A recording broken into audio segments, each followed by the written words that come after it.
we killed brands, being very honest about this, that were still making money because they were brands of yesterday and today. Whereas we wanted to focus more on today and tomorrow rather than allow the accident to happen and then have to pick up the Brace pieces. yourself for the impact, yeah. Welcome back to another episode of the Unbrandme Podcast.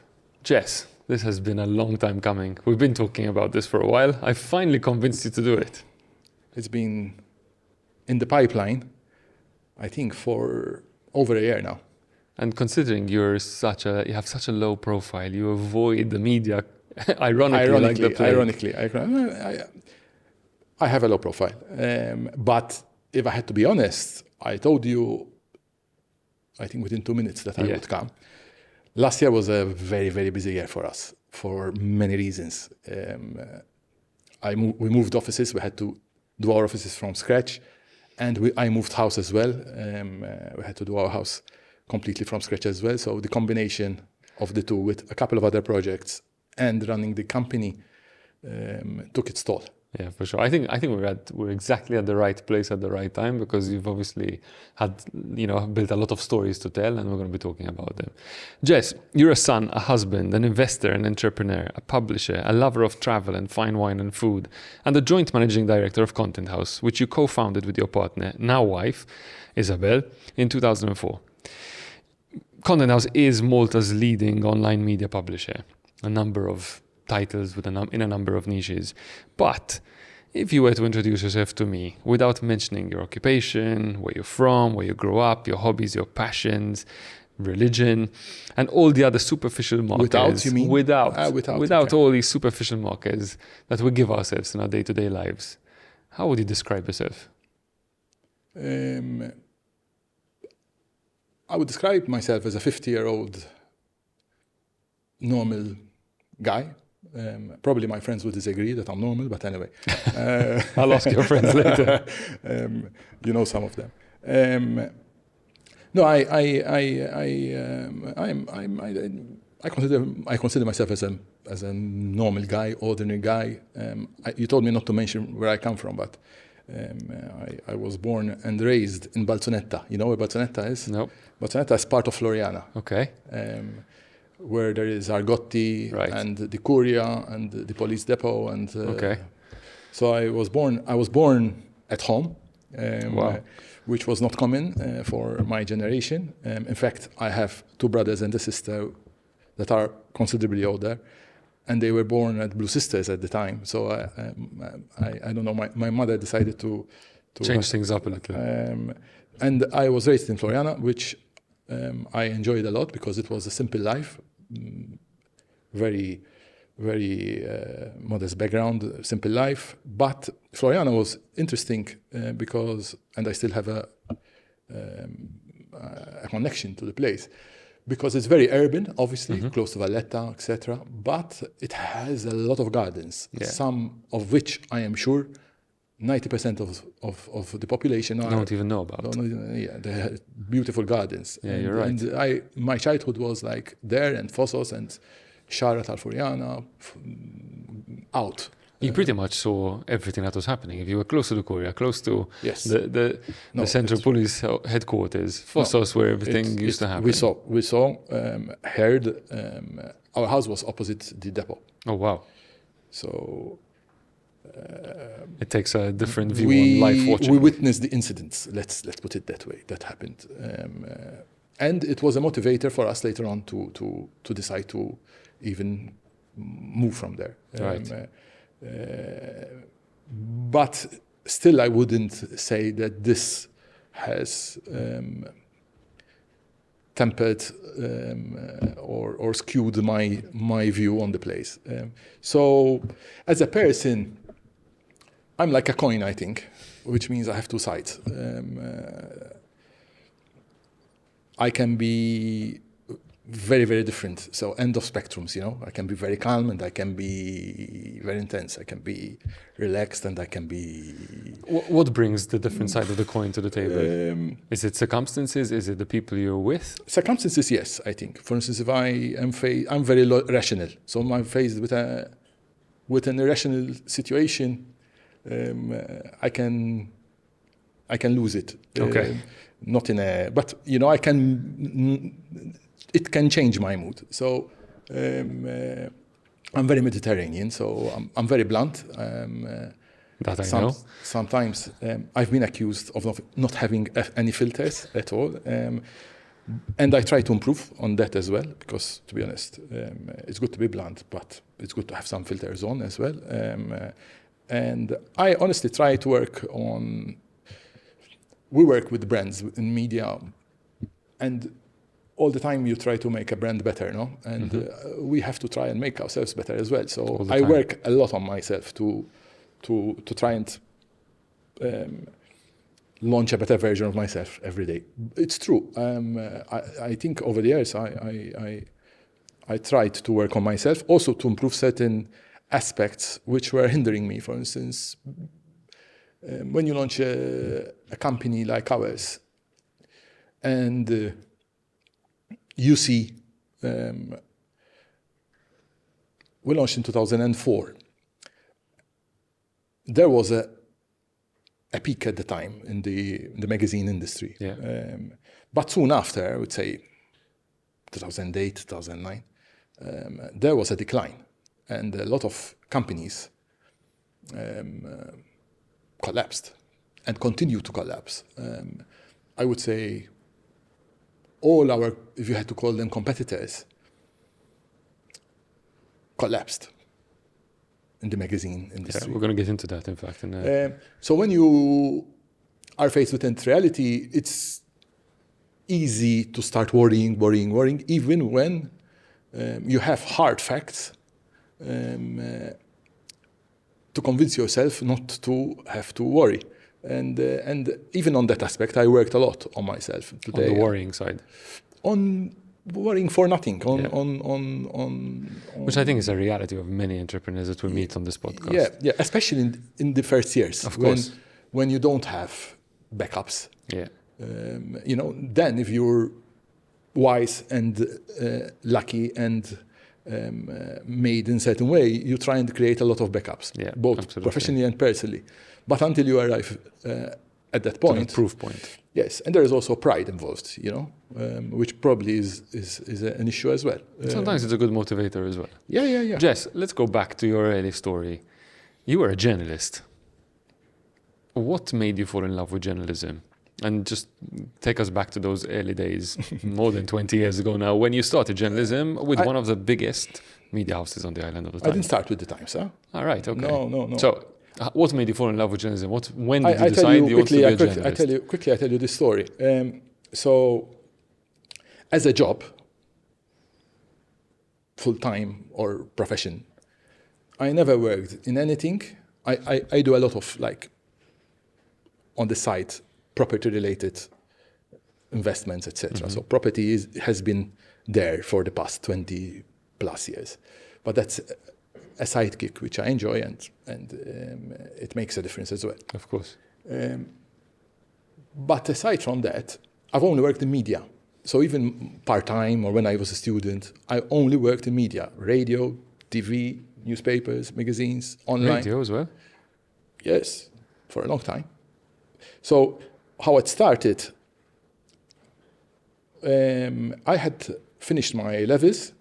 I was 16 and waiting to go to university. And in summer, a friend of mine, I can mention him, he is the CEO of, the name is escaping me, but I'll get it. He's the CEO of a recruitment company. Okay. Mark J. Galli, I don't know if you know him. You know Mark J. Galli? No, I don't. Quad Consultancy. Okay, yes. So we decided to study philosophy, A-level.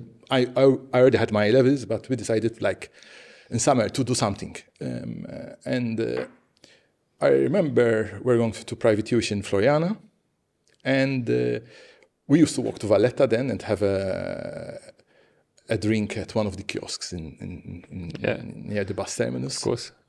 The hub of Malta at the time. And at the time this was 91, I think. There was a big fuss about radio stations, pluralism, the opening of the industry.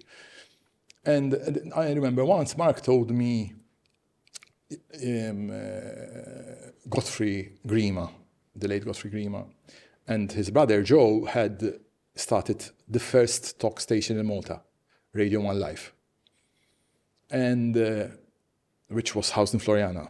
And he told me, Istia, I really wish to present a program. I mean, he was 16. I think I was 17, he was 16. I wish to present a program, even if it's on youth. I really like what they're doing, sort of. And I told him, you send them a letter, send a letter to Godfrey and Joe Grima, and that is mean with letters, sort of course, and see whether you get a reply. And we left it at that. And then a week after, he told me, I thought about it. He told me, I'll send them a letter, only if we do it together. Atlu, sort of. That's your dream. Exactly. I wanted to become, by the way, an accountant. I wanted to study. In fact, I started BCom. Ah, yes. Yes, I did part 1, and then I'll tell you the story in a nutshell. Insomma, to cut a long story short, I told him, let's do it. So we wrote the letter and forgot about it. Then after a week, we got a call from Joe Grima to meet up, and after another week, we were live, presenting a talk show on youth subjects. Wow. The talk show was exactly after Oliver Frigieri's, who I have a lot of respect. He was a brilliant mind. He had a talk show before us, and we had a talk show after him. And I think after us, there was a sex talk show. I forgot who used to present Sandwich right in the middle. It was controversial at the time. But that's how we started. And then after 2 months, we were approached by Joe's, if I'm not mistaken, by Joe's son, by Mark, to join the newsroom on a part-time basis. And then, from then on, I started university, and I was approached by a person that I got to know at uni. I did foundation course. Okay. It was brilliant. I think the best thing I've had. I don't think they do that anymore, right? No, it was brilliant because it exposes you to philosophy, to logic, to art, to It whets your appetite on so many levels. Yes, you study another language. It's brilliant. Yeah. And I remember once I was approached by today a very good friend of mine, Gordon Pisani, who told me that Lou Bondi, who was appointed chairman of Radio 101, with the idea of not having a very partisan station. In fact, they didn't do it. Mm-hmm. It moved to Stamperia, but before it was in a separate building in San Juan. Very I think I know where those used to be. Yeah. They used to keep it in the early years quite mild politically. He told me he's looking for people. Would you want? He told me, I'm going to be upfront. I'm putting my name, and there are 10, 12 people, primarily from law, that are going to put their name. But if you want, put your name. I told him, okay, And we had an interview with. I remember Lou Bondi and Silvana Cristina. Tough interview. It was really good interview. I enjoyed it. And they chose me and Gordon. And then from there, I moved to Standard Publications, independent, on Sunday, with Ray Bugeya. Who eventually came to work with you for a while, right? Yes, he still does. Yes, okay. He's one of your mentors. Ray helped me a lot. He was the editor of Independent on Sunday at a time where I feel the Independent on Sunday was really strong. Yeah. So I joined Independent when I was 21. So long years have already passed in media. And then from then, we were approached, me and Natalina Fenek, by allied newspapers. There was a war basically at the time because Standard Publications were working on launching a daily, and they were poaching one after one. And the Times was really not the type to poach people, but opposite along basically. And they decided to retaliate, and we were approached and joined allied. Those were fierce and exciting years in the media industry. Then what happened is I joined the Times, and I really got sight in new membership. And I followed negotiations thoroughly. I was following negotiations like I was negotiating myself. I got you into became this one subject. of the key reporters on the EU accession for Malta. I used to travel a lot with the Prime Minister at the time, Fene Kadami. Used to attend a lot of EU summits. It was fun. But life as a mainstream news reporter, especially at the time, was tough. Like we used to finish work the earliest 7 o'clock. That's the earliest, because the editor would want to see, I have a lot of respect for him, but he would want to see the stories that you fight. And he would have, his own program agenda. So you have to wait till you see his initials next to your story. That means he's approved it. You have to wait sometimes 8:30. And weekends, I worked either Saturday or Sunday since I was 17 till I left. I worked, or Christmas or New Year. Irrespective of where I was working, I always worked. And I got it into my head that I leave newsroom life after we joined the European Union. Okay. And by the time I hit 30, by the time I turned 30. So, and that decision came before EU accession? You decided as soon as you were getting, you're out? You're out of years before. I set a time frame that by 30 I'll move out. What made you want to set that target for yourself? Honestly speaking, I was seeing some people who had been at the Times, at the newsroom for many, many years. And it clearly left its toll on them, in my opinion. You didn't want to be that guy. And I didn't want to be. I also always had a business interest. Yeah. I don't come from a family of business people. But I had an uncle who probably influenced me a lot, who owned one of the first advertising agencies in Malta with two other guys, Franz Buttigieg, who had set up, he used to work in Rediffusion, so he had a career in Rediffusion, and then Xandir Malta, etc., probably in the 60s, I don't remember. But I know for sure that then he set up Crown. Crown Advertising. With two other people, with, if I'm not mistaken, Dirk Fenech and the guy who owns popular St. Julian's restaurants, Peter Damanin. Yes. And probably he had an influence on me. Another person that probably influenced me with hindsight is Pepe Azzopardi, because he used to teach me social studies or media studies for 5-6 years at secondary level. Okay. So well, I got into the discussion mode. You mentioned earlier that you were always working weekends, whether it was Saturday or Sunday. Yeah. Where did that strong work ethic come from? Is it because that's what everybody did at the time, or you had something in you which pushed you to do that? I don't know. It's like I had to do it, it had to be done. But I was obsessed with, when I joined the Times, unfortunately, my balance was too skewed towards work. I think that was also the culture of the media. I believe it's still the culture at the moment of journalism. I used to follow all news, whether it's radio station, television stations, read all papers. Even when I'm off. I used to also go to Agenda, the airport, to buy the first copies, to read foreign papers, to see whether there's a story related to Malta. I remember once, it was funny. Once I was reading quickly at Agenda this very, very niche newspaper, Lloyd's List, about shipping, and in it I scrambled on a big story that I'm not sure that it was the Russian government or a state-owned Russian company was suing Malta Shipbuilding. I don't remember the details, but it was a big story for like 50 million. So you broke it. So I bought it.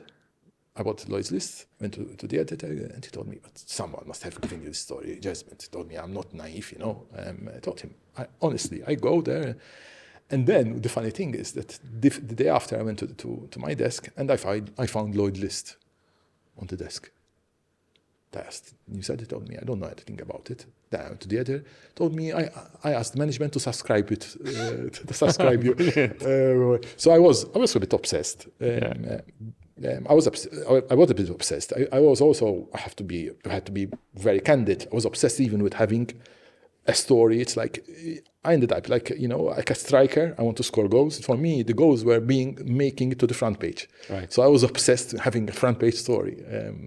Well, I think most journalists are extremely excited and focused on that to a certain extent. I don't think. Or at least of the day. I don't think it's necessarily sort of. Some people have enough. If you're into, we've had people who are very, for instance, into human stories and. Well, I think there's a big difference between writers, journalists, and reporters, and I think, and let's not get into the discussion now, but let's just focus back. 2004. We've entered the EU, and you've taken a decision. That's it. I'm not writing another article in my life. You were wrong, probably, because you wrote many others after that when you had to contribute for your own magazines. But let's focus on. I don't. No, now you don't. No, I never really did. So what made you decide to start? Content House. Basically, what happened is, and I maybe recount an anecdote which. Today has no significance, I can say it. What happened is that at the time when I decided to leave, there were a lot of changes at Allied, and new management came about. And I remember telling them that I wanted to leave because I wanted to venture into business. I was still trying to see what I'm going to do. But for sure, I wanted to set up a business, and media. I knew for sure that I didn't want to set up a mainstream news organization, and we can go into that later on. But I remember I wanted to I didn't know exactly, and when we set up Content House, we were doing very different things because we were not 100% sure what we wanted to do, genuinely. So what was the very first publication? I'll tell you. Okay. After a discussion with them that I wanted to leave, etc., I was approached a couple of weeks afterwards. They told me, listen, at the time, a lot of magazines were being created, and Allied was accepting, I think it was with hindsight a strategic mistake, was accepting third-party magazines. They used to pay them, with the condition that they print at Progress and pay them an insertion fee. But obviously it was eroding advertising because the Times at the time, they used to negotiate. I remember it was funny. I remember people queuing in St. Paul Street to pay cash and book advertising. Sometimes the editor used to come at 6 o'clock in the evening and he tells us, we need to create much more articles because they added 7 pages of advertising at 6 o'clock in the evening. So it was, I don't think it was a concern for them because advertising was flowing, but gradually it started eroding. And they allowed a situation where there were big publications being distributed with the Times, where they had no control over them editorially, commercially. So if someone wanted to drop the prices, in summer, and they wanted to create their own company. And they asked me, do you want to be the CEO of this company? At the point I had discussed the idea with Isabelle that we set up something together. I told them, and they told me we can rope her in as well as a director. It's not a problem. We wanted to create a subsidiary, and I started working on this project. To cut a long story short, without going into unnecessary details, I spent a large number of years working there as a journalist, and I had no issues. But at that level, I started having issues because primarily we were not on the same wavelength. I wanted to run, and obviously the Times is a conservative institution. I have a lot of respect for them, and they did and still do a great job. I think they were very important even in the past years. I think it is doing the job it has to do because few media outlets have the resources to have a proper newsroom, and they still do have the resources and they have. I believe the Times is a fundamental pillar of who we are today and who we need to continue to be. But at that level, I started having issues. And one anecdote that I can recount, no harm. I have a lot of respect for them. There is a lot of mutual respect. I ended up being one of their largest clients. That is the truth, if not the largest. But one anecdote that happened, it's funny. Once I was abroad, when I started already in the role. And I remember I was waiting for us to get ready and I was on the bed and I grabbed a publication to see it. Obviously, at the time, there was no mobile on the phone. And it was Time Out London. We were in London. And I really liked it. And obviously, I always carried a diary with me. I took a note. And I said, when I go to Malta, I'll look it up, look their website, and see whether they have Time Out Malta. Because, it was an untapped market. Publication at the time. It was an untapped market. Yeah. There are a lot of companies competing for the same market here, news. Yeah. But other than that, so I remember, looked up the website, I see the map, and there were a lot of destinations covered, including, at the time, emerging destinations like Montenegro, Croatia. There was Greece, Cyprus, but not Malta. So I looked for a corporate section, which I didn't find. It was like geared more for readers. And I found a section where you can give feedback. I sent them an email. I saw them as just starting off a subsidiary of Allied Newspapers, which is a leading. And I thought Malta could do well, your brand being present in Malta. And if you would be interested, I gave them my mobile. They left it there.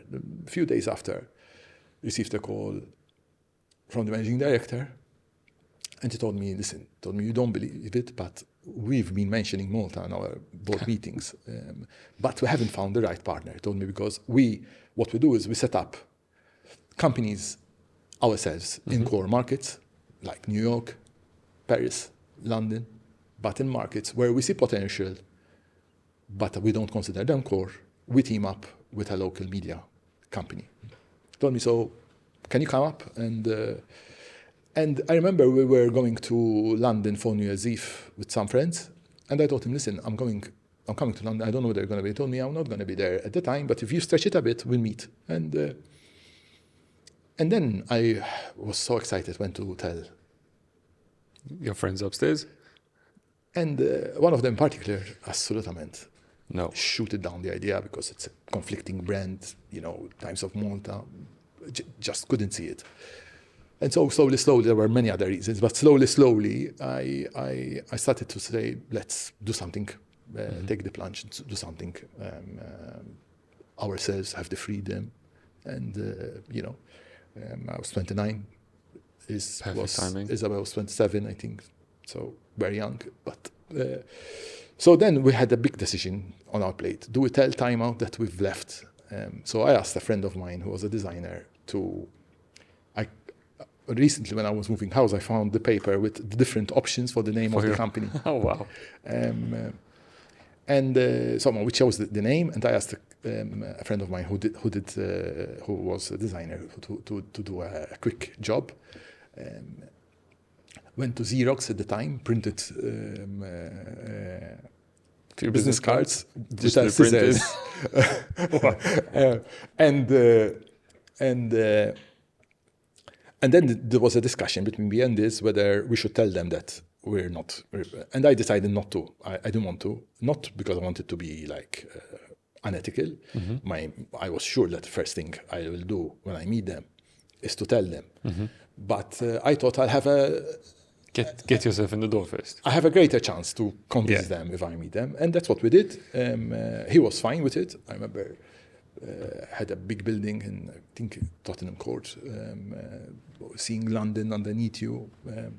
Very nice people. He was okay. I think another director didn't like it, but then she warmed up to us. They understood us, and we started Time Out. So Time Out was one of the few first projects we did. We did Guide Me Malta, I remember. Yeah, I remember Guide Me. Winston Zara, a friend of mine, junior, was president of MHRA, and I had approached him. I told him, can we collaborate on Guide Me still? I think Guide Me was a fantastic publication at the time it came out. In fact, I would say we first met when I was still head of marketing at Marsavine to try and buy some advertising space in that little flat in St. Julius. In St. Julius, Baluta buildings. And I remember walking through the door. I obviously had spent 4 or 5 years in the media industry before that and saying, these guys are going to go far. This is a really interesting idea and it's very, very different.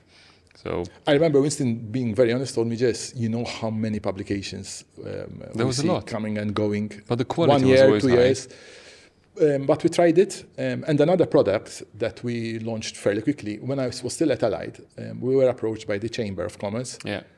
Because their publication, which is, I would say, probably the oldest publication in Malta, it was started being published right after Commercial World War II, Courier, Commercial Courier. The publisher had stopped publishing it because it was no longer feasible, for him. This was in 2004. And they wanted an agreement with Allied, but obviously they wanted to mirror the agreement they had, which is not only you produce it at your own cost, but they wanted to get paid. For it as well, because you're accessing, I can see their network, their database. And again, at the time, Allied wouldn't entertain something like that. And then when we started, I had sent one of the first emails I sent an email to Kevin Borch, a friend of mine, was a long-standing director general, and I told him, if it's still the same, that there is no interest. If there is interest, I don't want to get involved in any way. I could come up with an equation that would, and we started Commercial Courier, which fully can bankrupt, given back to the Chamber. It was a shit publication, being honest. No, I remember it. Black and white. Isofuli Attagnisi. Exactly. No, with all respect. Those were times different, and the level of quality was different. And then we invested, and we continue to invest in things. But we have, I think part of our strength is resilience.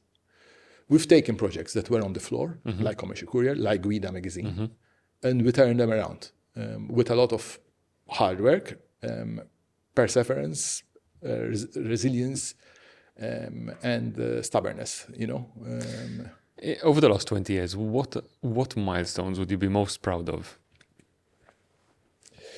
Which maybe first and foremost, I've seen a lot of media companies starting up and imploding. It's a difficult industry because obviously of the way the economy evolved, not the local economy, but the global economy and the global media evolved. So if I had to be honest today, I don't see any of local companies as direct competitors. We're competing really, all of us in Malta. With the bigger boys. With Meta, with Google. Mushek. Microsoft. And you have to be really strategic to not only create a niche, but use the same people that you're competing with. As partners. To a certain extent. How have you done that? I mean, what is the secret sauce today with that equation? Of course, you're riding on. I think one of our strengths, compared to let's be honest, when it comes to scale, you can't compete with them. Of course not. In any shape or form. But then where we can compete, I think, for instance, is offering specialized tailor-made solutions. For instance, one of our strengths, as has been evolving over the last number of years, is sponsored content. So we have specialized journalists.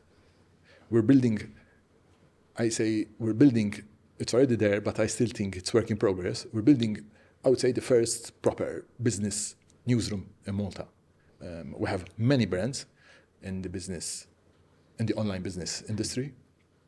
We've created a strong portfolio there, and I think if you had to ask me, you asked me one of the greatest. What was the things question? you're most happy Hand with? on heart, I think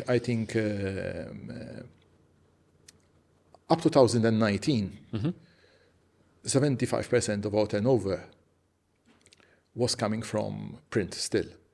We started flirting with online in 2015, but we were taking our time. I always take my time. I'd rather go slow and go well, do things properly. So I don't feel the pressure to rush things. What happened is, in the same period, we started investing in very high-level publications. So rather than flying the airplane very frequently, you go once a year, but much better quality, like Malta CEOs, iGaming Capital, Who's Who. And between 2015 and 2018, although we managed to get 24-25% turnover in the global turnover tana from online, the growth in print was outpacing the revenue we're generating online. So that's why in 2019 we still ended up with 75% turnover for print. 2019 was our best year ever in terms of turnover. It was very, very good year for us. And then COVID hit, and obviously it had huge implications. Devastating. I spent, since from the day COVID hit till the end of the year, we were receiving around €2,000 worth of cancellations every day. So, it screws your mind completely. And we didn't get, first year, we didn't get any help, any assistance from government. Yeah, I remember because the model they applied excluded companies like ours. Then, to be fair, early 2021, they changed completely the formula, linked the aid with VAT returns and the drop in turnover, and we qualified for full. I'm smiling because it was the few months that people figured out that they had an ACE code. We qualified for full assistance, and then I have to say the overall, because there were many initiatives, the overall assistance in Malta was super. I have to say. I mean, they kept the economy going, and that's why we managed as a country to rebound back so quickly in action. So hats off, they did a good job. But then what happened is we took the risks that we were not taking because we didn't have to take, because we're doing because our natural distribution channels collapsed. Not only collapsed, even when hotels, for instance, started opening, they had received directives from the health authorities not to distribute anything in rooms that can be shared by more than a single. So magazines was out anyway. Yeah. So basically, we had to cut a long story short. We had to accelerate our online growth. We launched in 1 year. We launched 4 portals. I remember, all business related, and they took off immediately. I think there was a huge gaping hole in the industry for something like that, which I think you saw. You come from the business industry, you understand it, you get it, and you quickly went into it. I have a couple of questions for that. One comment I think which is interesting, of course, is that you've been, and you're getting better and better at finding niches, a niche in the market which you can really service well. And I think that is clearly one of the areas, and you do it well, you find a niche and you do it well. And that has obviously been one of the elements to your success. Working in a small market like Malta obviously has its implications as well on reporting, because fundamentally, especially when you're reporting in the business world, the people who are funding the publication are also the people who are sponsoring the publication at various elements. And I know how much you believe in the importance of, honest journalism, but I also understand that you understand the concepts behind the commercialization of that. How do you deal with that, especially coming from the reporting side? And what is it that you believe? Again, maybe you have different angles to view this. Being honest, we have a big advantage over mainstream media, because the fact that we're not a mainstream media organization, news organization, means that you end up, I'm going to say it in Maltese, our natural work bieħ qed nirfsu ħafna inqas kallijiet. Mod naturali, mhux għax irridu, milli nirfsu kieku we are a mainstream news organization. That is commercially to our advantage. Yeah. And I think you've been very careful on how you rode that journey of staying? We never wanted to be, although I know you never wanted to be that sort of. Which is quite considering my background. That's what I find interesting. But maybe it comes back to the two coins, no? The two sides of the coin. No, it's business decision. Yeah. Basically, when I always analyze, and we had the opportunity, even in the past few years, we had the opportunity to buy. It's not a secret. One of the major online portals that was for sale, and it was offered to us once, twice, 3 times, and you do consider it. But it's a business decision. If you analyze the market, there are 12 media companies competing. So if there is an arraignment in court, or for instance, at the moment, there are proceedings about a sensitive case in court going on. So you see the same report on 12 portals. So they're all competing for the same market. There is also the reality that a lot of advertisers prefer not to be associated with negative stories. Unfortunately, news, by implication, you have to... What attracts eyeballs? And I always believed I wanted to do it my way. When I say my way, our way. And I was never afraid to be driving on a lane by myself. And I always also thought that if you do it in a different way, a bit of reverse psychology, you can tap niche markets. And as time goes by, I tend to see marketers wanted to invest in areas that are very close to the message that they want to drive home. I also, even when I was a journalist myself, I always had a natural inclination towards business journalism, probably because I am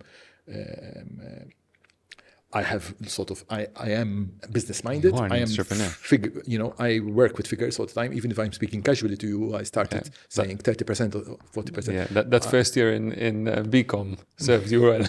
No, I was always like this. So I always had a keen natural interest towards business journalism, and it's an area that is not easy in Malta. Even when I was at the Times, it was very easy for me to capture that territory because no one wanted it. No one wanted it. Yeah. That's the truth. And it is hard for us even to find people, but we manage because we train and invest a lot in nurturing resources.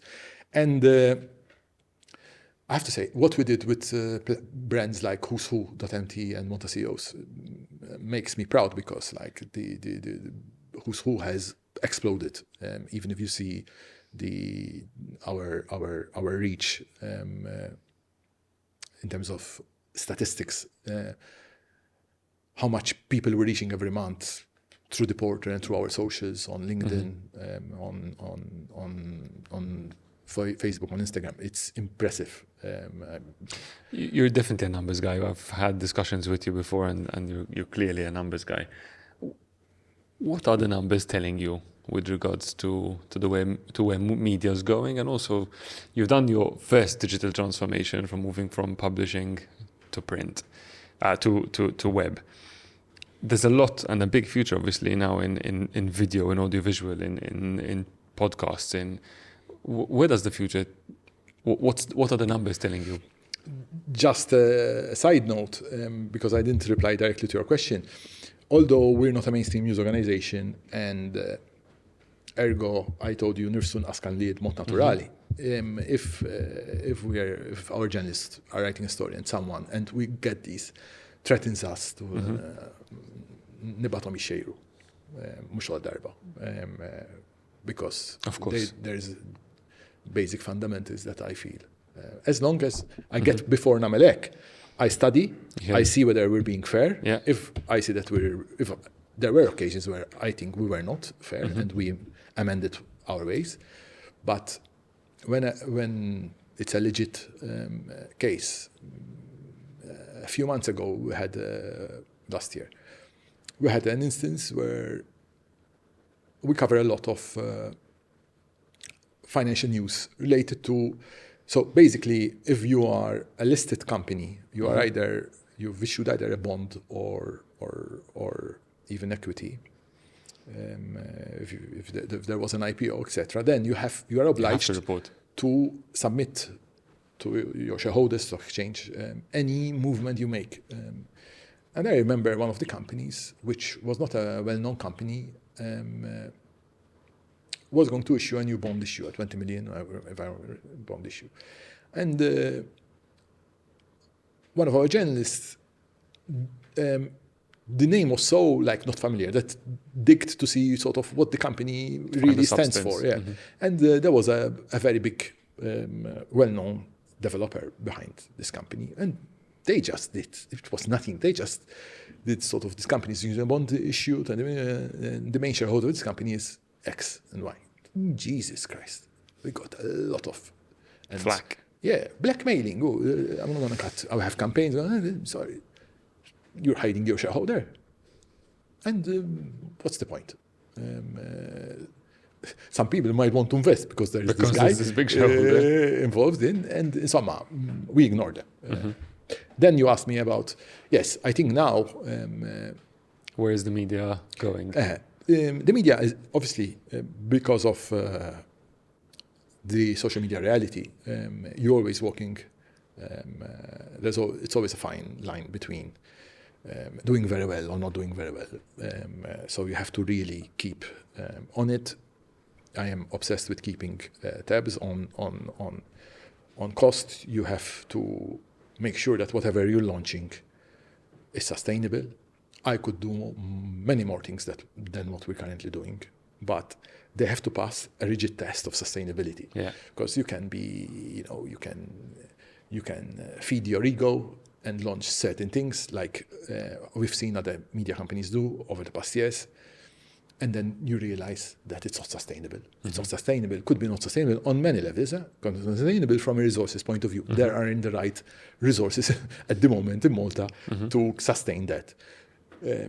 Could be there aren't even, let's speak audiovisually, the guest sometimes to do something so intense every day in the morning. So, and also there is the financial side as well. So whatever you do, you have to make sure it is sustainable. Yeah. Of course, we are in the process of investing much more in audiovisual, because today online and audiovisual are married. So if you have one and not the other, we've already increased a lot video content on our portals, but we are in the process of investing much more to create much more homegrown content that is relevant.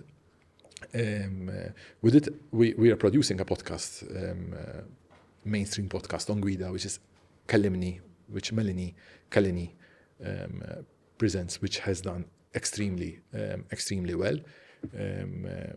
And I see ourselves delving more into podcast and more than podcast as well, daily video productions. Fantastic. That really blends well with the content that we are generating.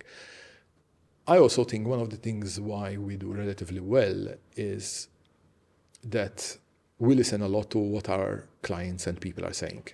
So I feel one of the things that we have been successful over the past 20 years, because I feel that we do a lot of home visits. In politics, a lot of people think that if you're a well-known, big personality, you can contest the election and do very well. We've seen it happening in Malta, that it doesn't work that way. You have to have grassroots contact, do a lot of home visits, be with the people, etc.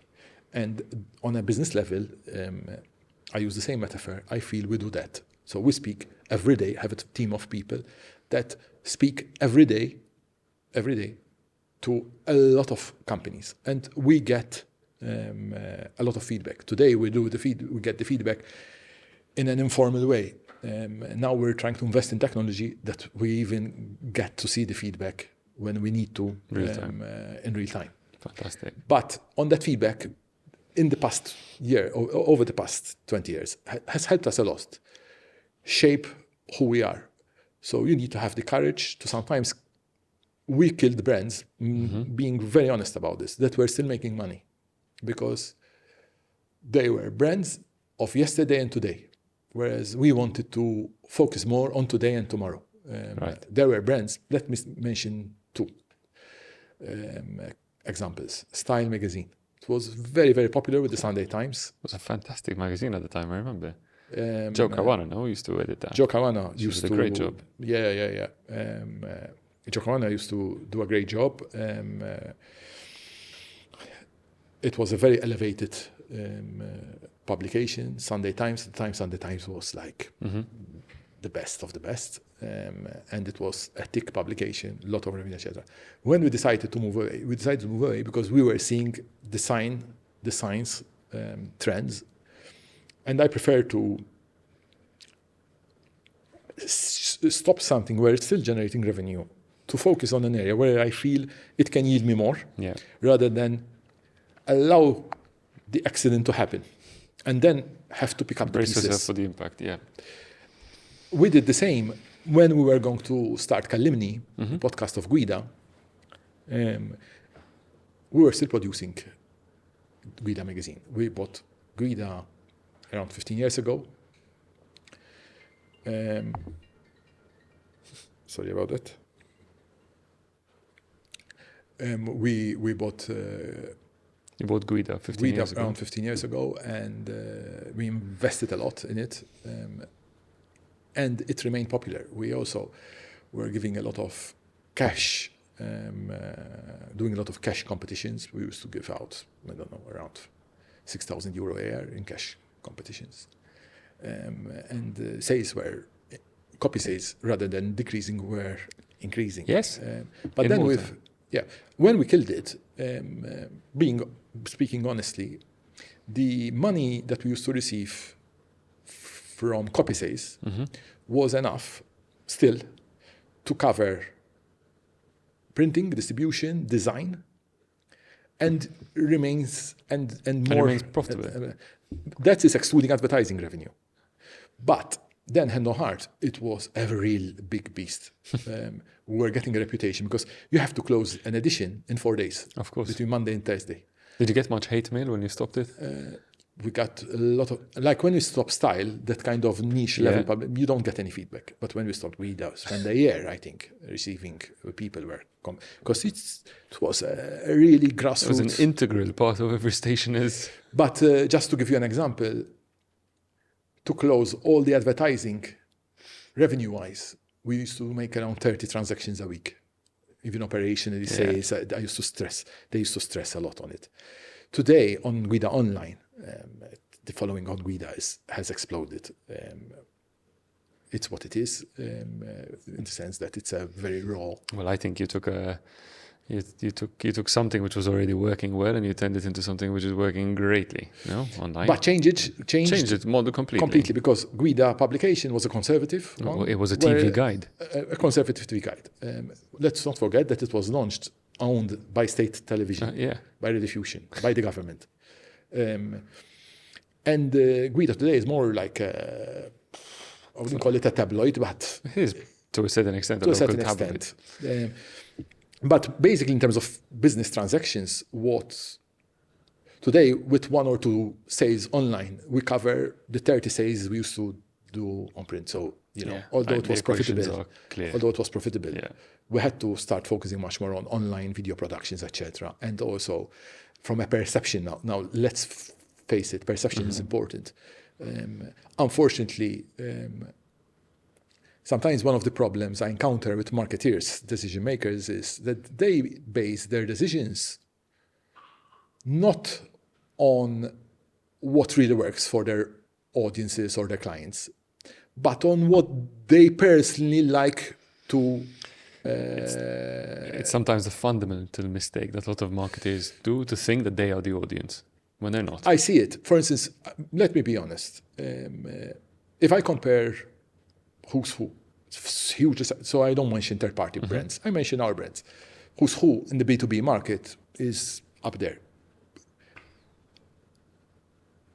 But it generates a fraction of the audience and the reach of Guida. Guida is like millions, not hundreds of thousands. But obviously, marketeers are very much more happy snobbish. To part with twice to as much spend cash. large thousands on who's who than on Guida. So Guida is successful, but it's much easier to sell who's who because, in my opinion, sometimes they do the mistake of not seeing, listen, if I have a product, am I reaching hundreds of thousands of people, mainstream families, grassroots, that spend a lot of money still on their life, on living. Am I present there? Do I have a, so. Before I allow you to start to continue to sell to our audience, advertising on Guido or who's who, one of your biggest resources is obviously your team. And I know, because I've been to your offices, I've spoken to you in the past, I know a number of people in your team, how much effort you put into it. What is it about your leadership style and the way you treat your team that you think has set you apart? I've evolved a lot. I think my style changed a lot. So I think I used to micromanage too much. So allowing people more space to grow is fundamental, number one. Number two, we believe a lot in growth. So today, the senior people in the team, we really, it has to be the exception to the rule to go out on the market to find a manager or a leader. We nurture people and they grow. Within. So that is a policy. Last week we had a small do, because one of our people was celebrating 10 years at our company, at Content House, which for me really is something that meaningful. gives me a lot of satisfaction.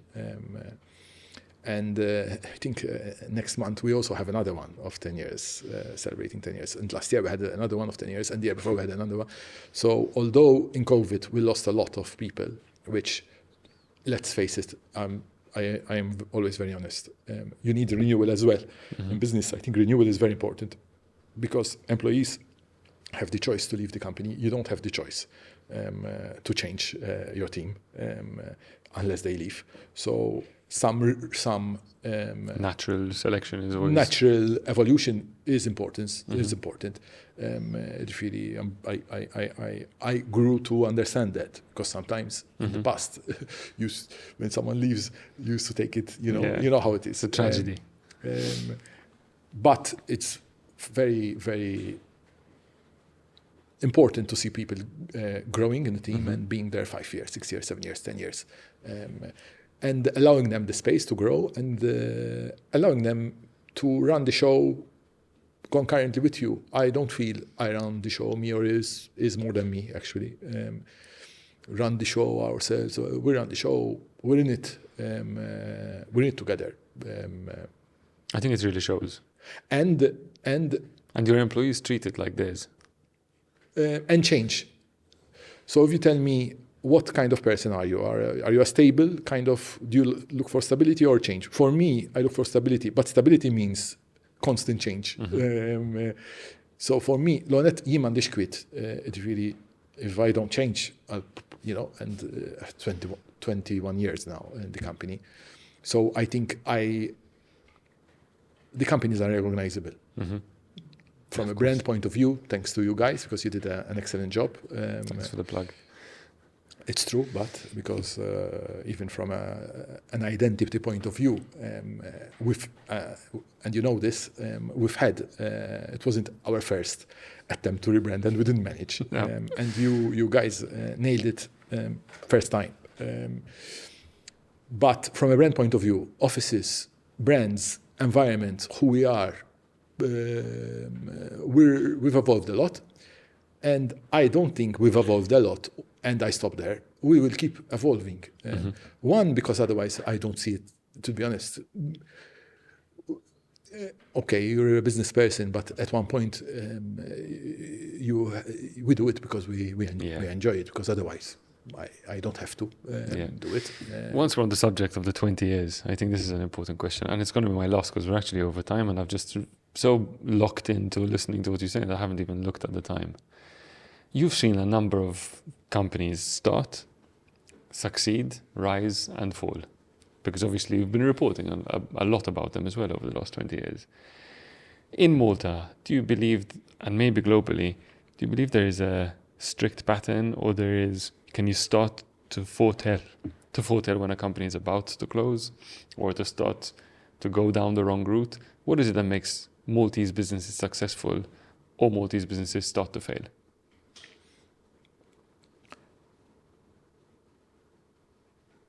I think when you're dealing with a company, you'll immediately realize whether there is the right momentum and vibe going on. Even if a lot of culture, and also a lot of big businesses in Malta are family-owned businesses, and you immediately realize when a new generations, for instance, today I'm seeing a couple of companies that in the past my impression of them wasn't great. Started off with construction, a couple of hotels to pay you, يعلو لك قلبك. Then you see a new generation coming in and they take it up to another level. So succession, hard work, perseverance, endurance, vision, and let's face it, a lot of companies in Malta at this level, big companies, financially they're sorted. They do it because of passion, pride, and vision to take things further. I think sometimes what I notice, and from our work I can see that, is I see especially new companies over the past 20 years coming in, and you see if someone is coming in and driving fast, recklessly. I can see it. So sometimes I could see that someone is, even with us, for instance, sometimes I monitor spend with us. Recently we had a case that I was not happy and had to, if you see someone new coming in and start spending but abnormal amount of money because they believe this is going to make them, I myself put a break on it. So I know we need money, but it has to be sustainable for everyone. So sometimes people tend to come into the market and want to take over everything and rush and race. For instance, if you ask me personally, I'm not in business. I don't like to sprint. I'm more of a marathon person. So if someone comes and wants to sprint, I'll make way. I'll wave and I'll continue my journey. And then overtake them later on when they're out I continue my journey. I'm not really interested. You focus on your own lane, stay in lane. You mentioned before we started this, and I have to mention it because I think it's a key element. You talked a lot about consistency and consistency being key. Yep. Consistency is everything. I believe you need to change, but the fundamentals need to stay relevant. Have to be there when it comes to work ethic and the sustainability aspect of the company. Let's face it, when we launched, there were companies in Malta, even in our industry, that were spending like, I know someone in our industry who bought a massive cabin cruiser with the company's money, and then obviously ended up collapsing. And it's not a nice thing. I dispiacini. I honestly believe that people would still be doing things in the best way. They're wired. They know. So I still don't think in this case there was bad intention. It's just you need to be disciplined. Like even if you had to speak very personally, for the first 10 years, which my next 50,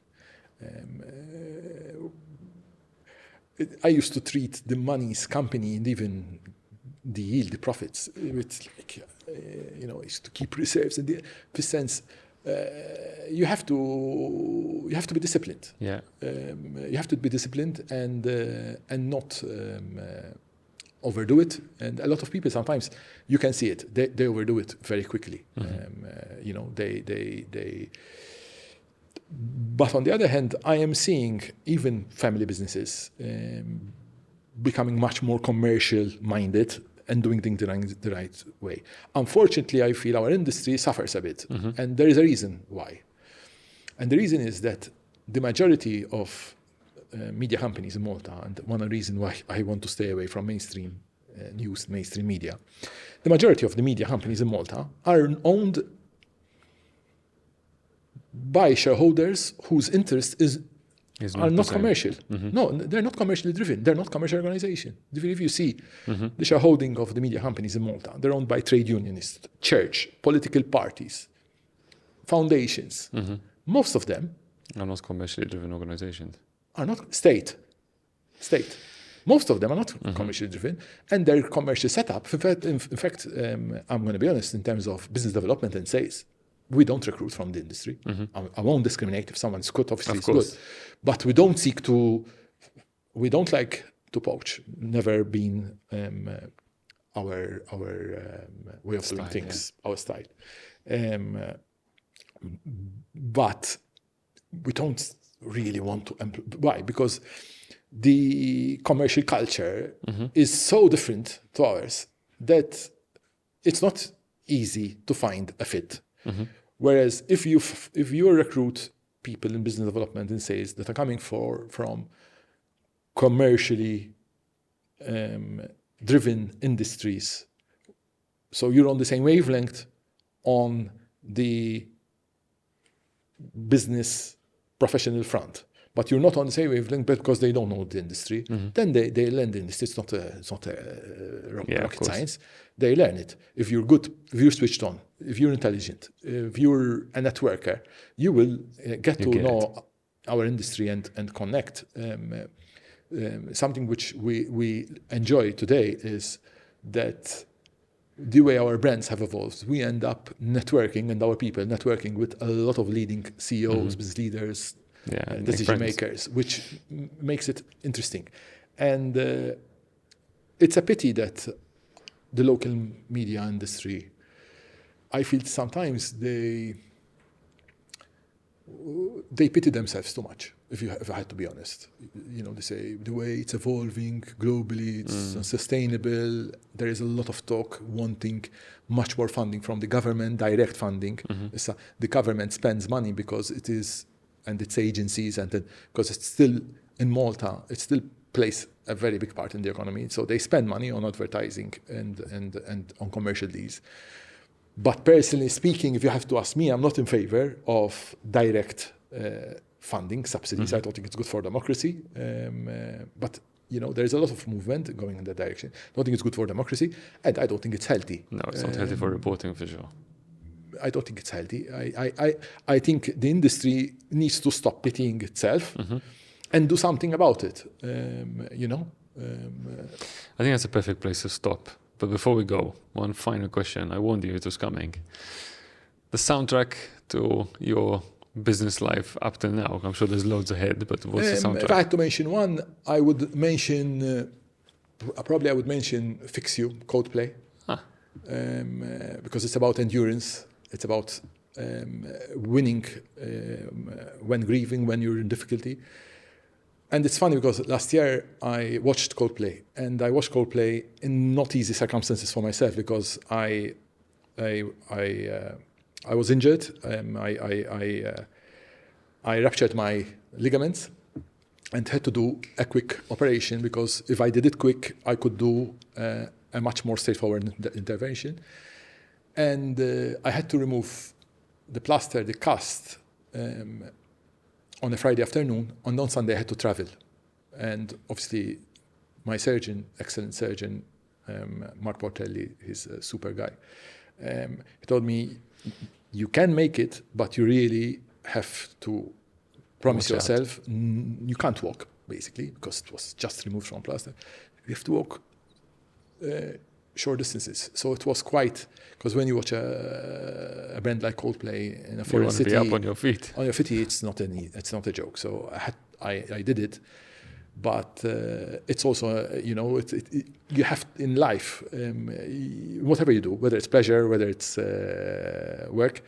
The name of the game is perseverance and endurance. Another song that is very different and connects to the same theme is by Adele, which is called "Hang On," if I'm not mistaken, which focuses a lot on her own journey, which issues. She's been through a lot, and she's again a survivor, not just a big fighter. Jess, that's been really fun. I've learned a lot through this session. I really appreciate it. Thank you for inviting me. It was a pleasure. Thank you, Jess.